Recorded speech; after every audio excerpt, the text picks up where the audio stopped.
저희가 지금까지 마태복음 5장부터 계속 봐왔죠. 그래서 저희가 7장 이제 마지막 부분을 보고 있습니다.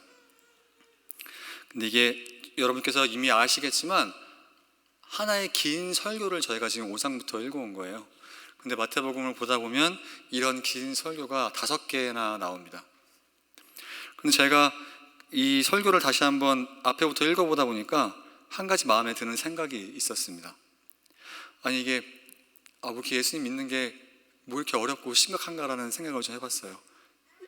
저희가 이 신앙생활이 이렇게 어렵고 힘들고 복잡한 거였나라는 생각도 한번 해봤습니다.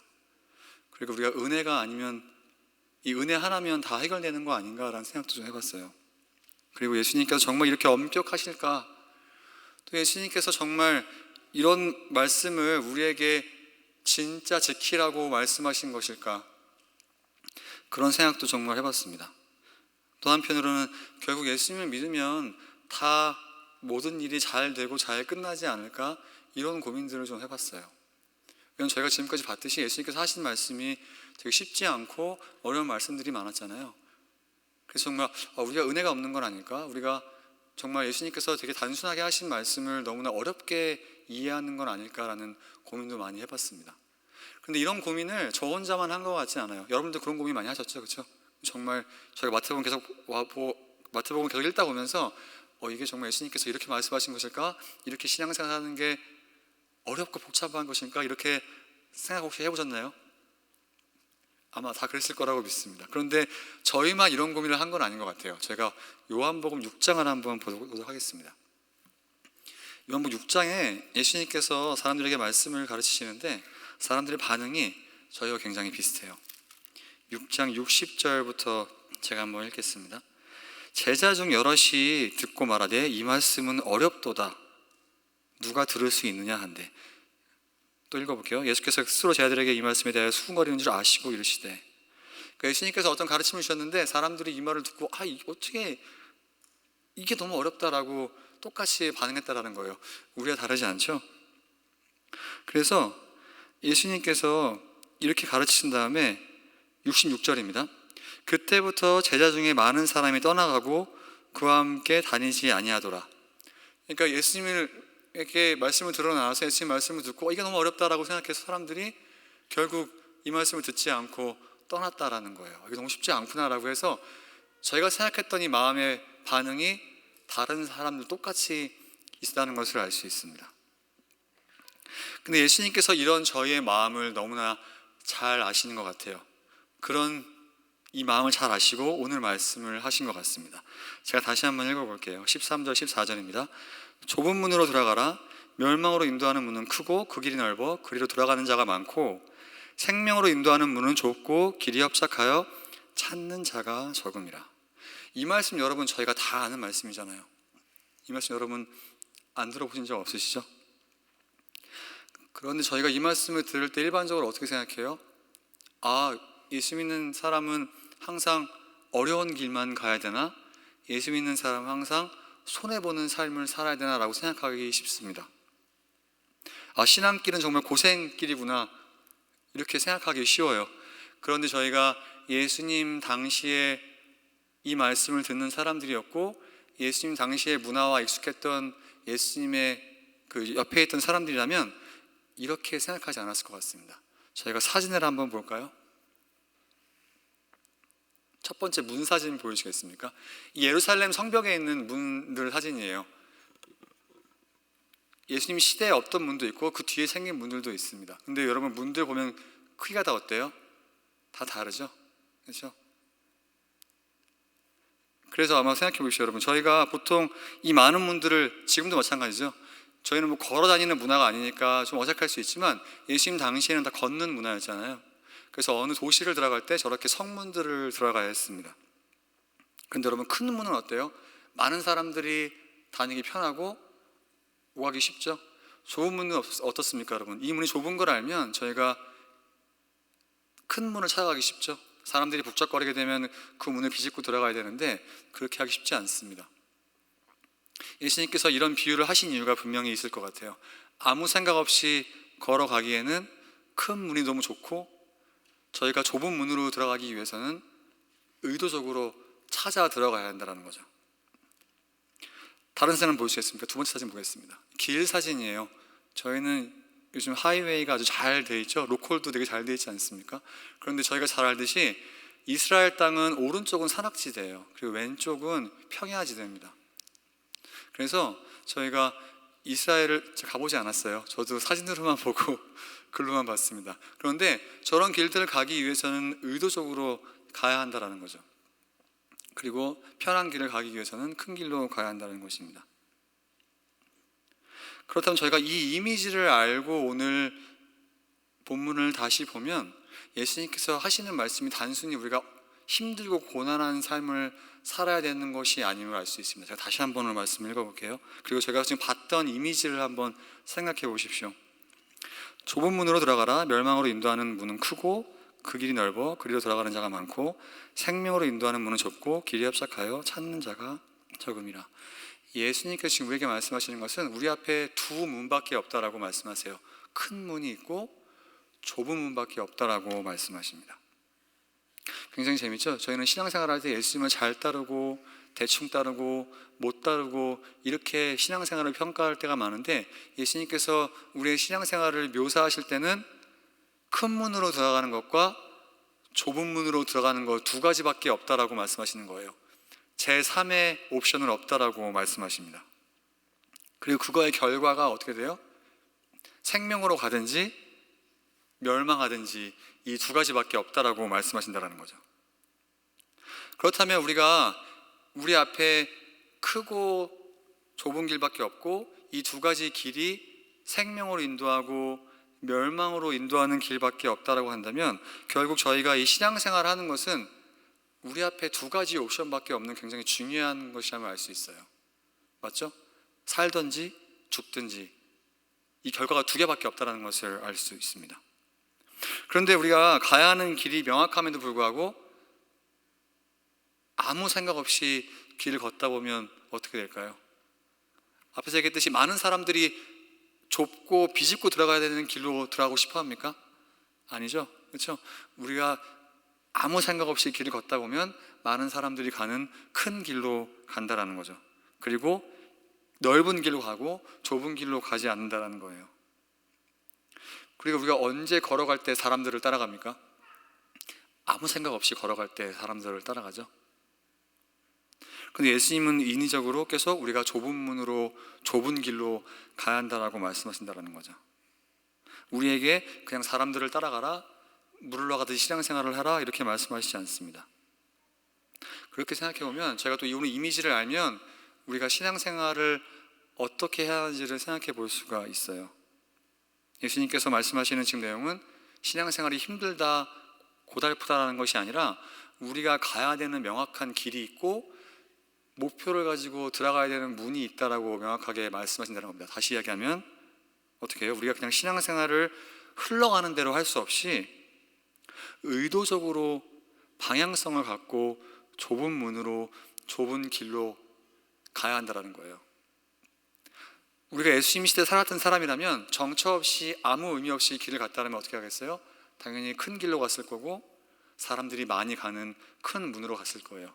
예수님께서는 그것이 아니라 협착하고 좁은 길로 가야 되고 좁은 문으로 가야 한다고 말씀하신다는 거죠. 다시 얘기하면 우리가 신앙생활하면서 분명히 방향성과 목적성을 갖고 걸어가야 한다라고 말씀하신다는 겁니다. 이것이 우리의 삶과 죽음을 결정하는 중요한 문제라는 거예요. 그리고 분명히 우리가 잘못 선택한 거에 대한 결과가 명확하게 있다라고 예수님께서 말씀하신다는 겁니다.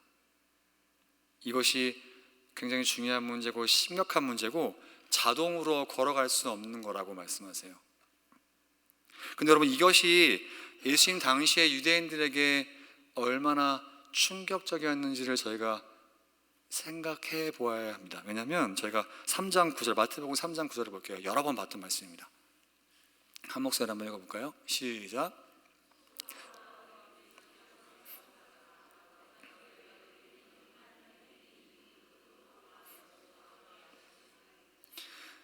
제가 여러 번 봤던 말씀이죠. 세례 요한이 유대인들에게 말을 전할 때 이 유대인 마음속에 자기가 아브라함의 자손이라고 생각해서 우리는 당연히 하나님께 구원받을 사람이라고 생각했습니다. 그 사람들이 그것은 아주 자연스러운 거였다는 거죠.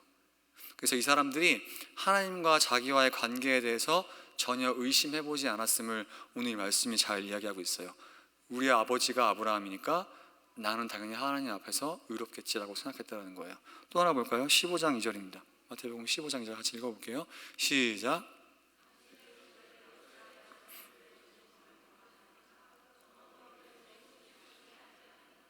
이것도 제가 여러 번 봤던 말씀이죠. 마태복음 보다 보면 유대인들이 예수님에 대해서, 예수님의 권위에 대해 조언하면서 아니 우리 장로들의 전통, 다시 얘기하면 뭐예요? 이 유대인들에게 하나님의 말씀에 자기 조상들이, 특히 이 율법학자들이 정해놓은 규칙이 있다라는 거죠. 이것이 말씀만큼 중요했다라고 이 사람들은 생각했어요. 근데 그것을 지키지 않는 예수님에게 어떻게 우리 조상들이 정해놓은 전통을 지키지 않습니까? 라고 물어봤다라는 거죠. 그래서 이 사람들이 생각했던 구원은 자기의 생물학적인 나는 아브라함의 자손이라고 생각했던 그 사실과 우리 조상들이 만들어놨던 율법을 잘 지키면 나는 자연스럽게 구원받겠지, 안전하겠지라고 생각했다라는 거예요. 아무 고민을 하지 않았다라는 거죠. 자기들에 대한 구원과 하나님 앞에 자신들이 어떤 사람인지를 전혀 고민해보지 않았다라고 이 말씀들이 저희들에게 이야기하고 있습니다. 그런데 저희는 과연 다르냐라는 거죠. 저도 마찬가지죠. 우리가 하나님 앞에 어쩔 때 구원의 확신이 명확합니까, 여러분? 다시 한번 생각해보면 여러분, 어떻게 우리가 구원받았다라고 확신할 수 있어요? 어떻게 우리가 하나님 앞에 지금 잘하고 있다라고 어떤 부분에서 확신하고 계십니까, 여러분? 저희가 지금까지 예수님 말씀을 생각해보면 어때요? 예수님께서는 우리의 마음과 행동도 보신다라고 했죠. 심지어 우리의 의도까지 보신다라고 했습니다. 예수님 앞에서 우리가 어떤 가정에서 자랐고, 우리의 부모님이 어떤 사람들이고, 내가 어떤 사람이고, 내 타이틀이 어떠고, 내가 지금까지 어떤 일을 이뤘는지는 아무 의미가 없다라고 얘기했어요. 좀 더 심각하게 얘기하면 어떻죠? 내가 몇 대째 기독교 집안에서 자랐든지, 내 아버님이, 우리 어머님이 교회에서 어떤 직책이 있든지 없든지, 내가 헌금을 얼마나 많이 했든지, 내가 얼마나 좋은 일을 많이 했든지 아닌지, 이런 것들이 하나님 앞에서 아무 의미가 없다라고 예수님께서 계속 말씀하시죠. 예수님께서는 이런 것들로 우리의 구원을 이룰 수 없다라고 지금까지 계속 말씀하셨습니다. 예수님이 보시는 것은 우리의 마음과 행동이 어떻게 하나님 앞에 일치해서 가는지를 보신다라고 계속 말씀하셨어요. 우리가 지금 이 자리에 앉아 있다고, 우리가 들어올 때 헌금을 냈다고, 그것이 하나님 앞에 우리의 구원을 보증해 주지 않는다라고 계속 말씀하셨습니다. 나만 하나님 앞에 옳다고 생각한다고 그것이 우리의 구원을 하나님 앞에 확증해 준다라고 이야기하지 않았어요. 다른 사람과의 관계도 어떤지, 그것이 정말 우리의 참신앙을 보여주는 것이라고도 말씀하셨습니다. 그런데 유대인들이 생각했던 이 할례 받고 율법을 지키면 우리는 안전하겠지라고 생각하는 것과, 우리가 이런 것들 안에서 내 구원은 안전하겠지라고 생각하는 것과 무엇이 다르냐라는 거죠. 우리가 이 자리에 앉아 있다고 해서 하나님께서 우리 예배를 받아주시겠지, 이 자리에 앉아 있으니까 나는 내가 할 일을 다 했지, 나의 구원은 안전하고 난 하나님께 할 일을 했다라고 하는 것과 유대인들이 하나님 앞에 그렇게 생각한 것이 과연 무엇이 다르냐라는 것입니다. 지금까지 저희가 말씀을 보면 예수님께서 우리의 삶을 살아가면서 우리의 마음과 행동이 일치돼야 되고, 또 우리의 선택, 우리의 삶에 살아가면서 우리의 동기와 행동이 하나님 앞에 얼마나 중요한지를 계속 말씀하셨습니다. 그리고 굉장히 진지한 말씀으로, 진지한 분위기로 말씀하셨잖아요, 그렇죠? 그렇다면 우리가 지금 오늘 말씀을 보면 첫 번째 생각해 봐야 될 것은, 우리의 신앙이 과연 우리가 생각하는 하나님 앞에 신앙과 구원의 확신이 어디 안에 있냐라는 거죠. 우리가 예수님 말씀을 비춰보면 우리가 앞에서 이야기했던 이런 우리의 배경과 이런 것들은 다 종교적인 것에 불과하죠. 예수님은 이런 것들을 하나도 카운트를 안 하시는 것 같아요. 그런데 우리가 난 하나님 앞에서 괜찮겠지, 구원받았겠지라고 하는 이 구원의 확신이 과연 어디서 오냐라는 거죠. 그리고 내가 하나님 앞에 잘하고 있는지 못하고 있는지를 여러분께서 어디서 그런 확신을 찾으시냐라는 거죠. 우리는 신앙을 되게 공식처럼 생각할 때가 참 많이 있습니다. 다시 이야기하면 이것을 하고 안 하고 보여지는 것에 굉장히 의지할 때가 많이 있어요. 나 세례 받았는데, 나 헌금했는데, 나 오늘 예배 나왔는데 빠지지 않았는데, 그리고 나 오늘 송모임 나갔고 청년부 모임 나갔고 나 오늘 성경 봤는데, 이런 것처럼 공식처럼 우리 하나님 앞에 행동을 돌아보게 될 때가 참 많이 있는데, 과연 저희가 지금까지 마태복음 봤을 때 하나님께서 그런 것들을 카운트해서 그래 너는 이제 안전하다라고 말씀하셨냐라는 거죠. 우리가 신앙을 무엇을 이루어야 되는 것처럼 생각할 때가 많이 있습니다. 무언가 우리가 졸업을 하고 취업을 하고 이렇게 계급이 올라가고 상황이 변하고 이렇게 되는 것처럼 신앙생활을 그렇게 생각할 때가 참 많이 있어요. 세례를 받고 직분을 받고 이렇게 뭔가 일어나가고 성취하듯이 생각할 때가 많이 있는데, 오늘 예수님께서 말씀하시는 것과 저희가 지금까지 앞에 봤을 때 예수님께서 하시는 말씀이 과연 우리가 이 신앙생활을 무언가 성취하는 것이냐라고 예수님께서 말씀하시냐라는 거죠. 그럼 여러분 다시 한번 우리가 스스로에게 물어봐야겠죠. 내가 생각할 때 내 구원의 안전, 내가 생각하는 나는 구원받았지, 나 괜찮겠지라고 생각할 때 그런 기준이 도대체 어디 있냐라는 거죠. 오늘 말씀을 보면 예수님께서 계속 우리의 삶을 지금 의도적으로 어디로 어느 방향으로 가야 되고 우리가 거기로 생각하면서 고민하면서 가야 되는 거라고 말씀하세요. 근데 그런 고민이 우리 가운데 있냐라는 거죠. 무언가 방금 이야기한 것처럼 공식처럼 당시 신앙은 무언가 이뤄내고 하나님 앞에 체크리스트를 내듯이 하는 모습이 우리 안에 있지 않냐라는 겁니다. 두 번째는 우리가 예수님을 따르는 것이 삶과 죽음을 이 두 가지 결과밖에 없는 중요한 문제라면, 또 우리가 이 의도적으로 좁은 길과 좁은 문으로 가야 되는 그런 과정이라면, 그렇게 예수님을 믿는 것을 진지하게 생각하고 집중해서 가야 하는 중요한 문제라면, 우리가 도대체 예수님을 따르는 데 있어서 어떤 생각과 어떤 고민과 어떤 의지가 매일매일 있냐라는 거예요. 지금 굉장히 길고 장황하죠. 제가 여러분들께 지금 신학적인 말씀을 드리고 싶은 게 아닙니다. 근데 여러분 한번 생각해 보세요. 저희가 식당에 가서 무엇을 먹을까, 짜장면을 먹을까, 짬뽕을 먹을까 해도 고민을 하지 않습니까? 저희가 인터넷에서 5불짜리 뭐 하나 살 때도 정말 많은 시간과 노력을 들입니다. 커피 한 잔 먹을 때도 아메리카노를 먹어야 될까, 라떼를 먹어야 될까, 저지방 우유를 넣어야 될까, 그렇죠? 이런 고민들을 많이 하잖아요. 맞지 않습니까? 여러분, 우리가 삶에서 정말 많은 고민들을 해요. 그런데 우리가 예수님을 따라가고 믿어감에 있어서는 여러분, 우리 자신을 돌아보면 어떻습니까? 여러분 정말 신앙생활에 어떤 고민을 매일매일 하세요? 우리가 이것이 의도적으로 선택적으로 하나님을 따라가는 것이고, 이것이 정말 삶과 죽음밖에 없는 중요한 문제에 달린 것이고, 우리가 많은 사람들이 가지 않는 좁은 길과 좁은 문으로 가야 되는 것이라면 이것이 매일매일 고민이 될 수밖에 없을 것 같아요. 맞지 않습니까, 여러분? 그런데 우리가 신앙적으로 하나님 앞에 어떤 고민이 매일매일 있냐라는 거죠. 고민이 없다라면 그것을 우리가 정말 진지하게 생각해 봐야 하는 문제 아닙니까, 여러분? 그런데 제가 여러분들의 지금 구원의 확신을 흔들고 싶은 것도 아니에요. 여러분 이렇게 하지 않으면 구원받지 못합니다, 이런 신학적인 이야기들을 여러분들께 하고 싶은 게 아닙니다. 그런데 저희가 지금 예수님께서 말씀하셨듯이 우리가 예수님을 따라가는 것이 정말 두 가지 결과밖에 없고 두 가지 길밖에 없다라면, 우리가 의도적으로 길을 갈 때 생각을 하고 고민을 하고 가야 되는데, 우리가 정말 이런 것들에 대해서 매일매일 고민이 있냐라는 거죠. 여러분들의 지금 삶을 차지하고 있는 고민들이 어떤 고민들입니까? 한번 생각해 보세요. 제가 10초간 한 10초 정도 드리겠습니다. 여러분들이 지난 한 주간 고민했던 큰 문제들이 어떤 고민들입니까?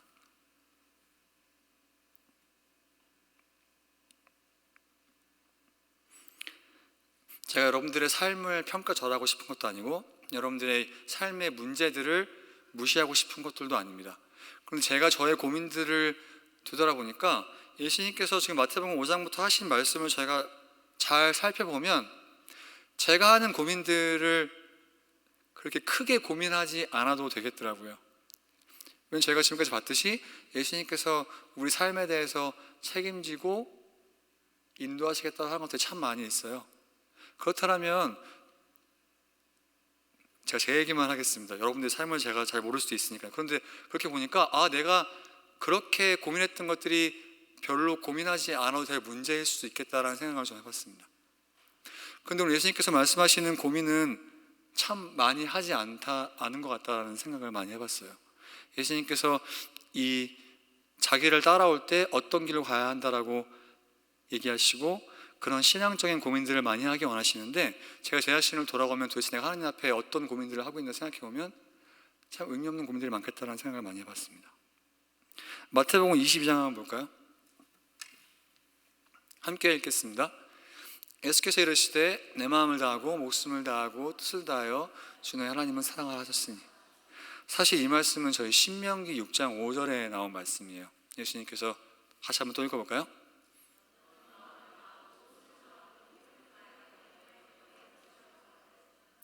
그런데 우리의 삶의 많은 고민들을 생각해 보면 우리가 하나님을 어떻게 사랑할지에 대한 고민은 참 많이 안 한다라는 것입니다. 예수님께서 지금 내 마음과 뜻을 다하고 힘을 다하러 가면 저희의 생각과 마음과 의지를 다해서 하나님을 사랑하라고 하는 거겠죠, 그렇죠? 저희의 이 삶 전체를 들여서 하나님을 사랑하라고 말씀하시는 것인데 저희는 이런 것에 대해서 별로 고민을 하지 않는 것 같아요. 맞습니까, 여러분? 여러분들이 갖고 있는 많은 고민 중에 내가 어떻게 하면 하나님을 사랑할 수 있을까라는 고민이 제 가운데, 우리 가운데 과연 있냐라는 거죠. 예수님은 어떤 고민을 하셨을까요, 여러분? 저희가 성경에 보면 예수님께서 고민하셨죠? 예수님께서 어떤 고민을 하셨습니까? 마태복음 26장 한번 볼까요? 함께 읽겠습니다.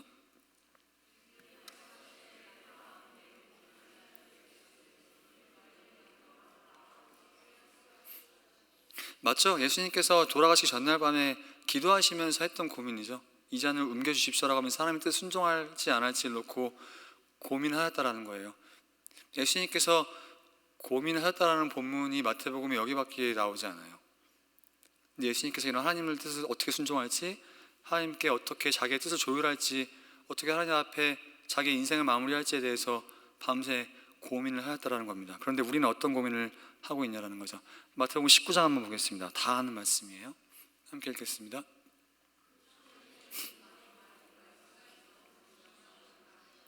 저희가 다 아는 본문이죠. 예수님께 그 청년이 나와서, 재물 많은 청년이 나와서 내가 지금까지 말씀을 다 지켰는데 어떻게 영생을 받겠습니까? 그랬더니 예수님께서 그럼 그 재물을 다 팔고 나를 따라하라고 했더니 이 청년이 고민하다가 그냥 떠나버렸다는 거예요.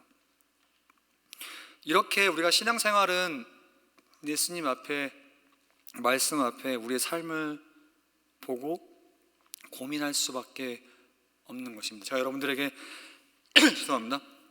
여러분 신앙생활은 괴롭고 고통스러운 거 얘기하고 싶은 게 아니에요. 그럼 저희가 예수님을 알고 말씀을 알고 순종하기 시작하면 저희가 저희 자신을 돌아볼 수밖에 없고 하나님 앞에 고민을 할 수밖에 없다는 거죠. 우리의 삶을 어떻게 조율할지, 어떻게 순종할지, 어떻게 더 하나님을 사랑하게 될지, 이런 고민들이 자연스럽게 나올 수밖에 없다라고 오늘 말씀에서 예수님께서 우리에게 말씀하고 계신 거예요. 그런데 우리는 열심은 있지만 이런 것들을 알려고 하지 않고, 또 알지만 삶을 변화시키고 싶어 하지 않고, 또 어떨 때는 이런 두 가지가 다 없죠. 그래서 우리는 정말 고민 없는 신앙생활을 할 때가 많이 있습니다. 변화도 되지 않고 내 삶을 어떻게 하나님 앞에 조율하고 변화시키고 어떻게 해서 사랑할까, 이런 고민들은 막상 하나님 앞에 많이 없다라는 거예요.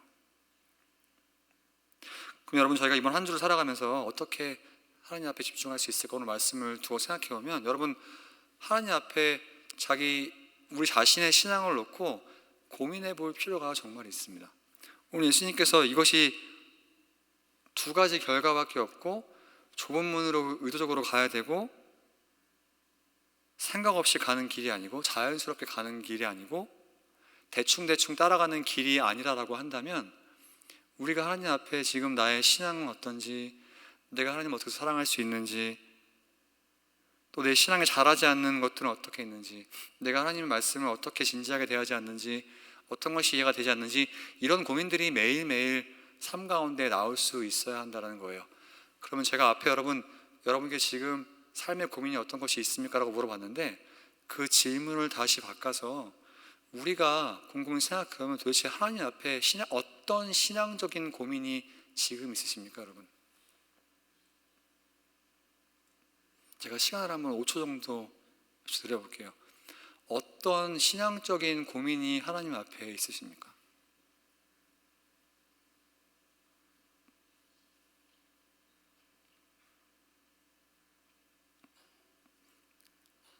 사람들이 이렇게 이야기하죠. 그런 고민은 목사님들만 하는 거 아닙니까? 라고 하는데 저희가 에베소서 한번 볼까요? 한번 같이 읽어보겠습니다. 시작.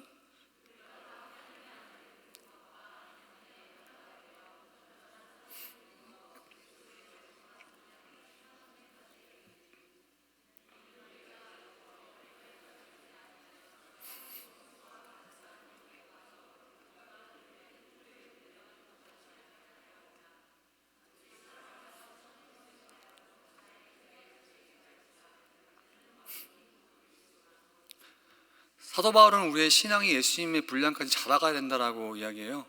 그렇죠? 어린아이에서 예수님까지 자라가야 된다라고 이야기하면 여러분, 예수님을 우리가 어떻게 따라갈 수 있겠어요? 그렇죠? 그런데 사도 바울의 또 예수님께서 우리가 갖고 계신 기준은 낮지 않고 계속 변화되고 자라가야 한다라고 이야기합니다.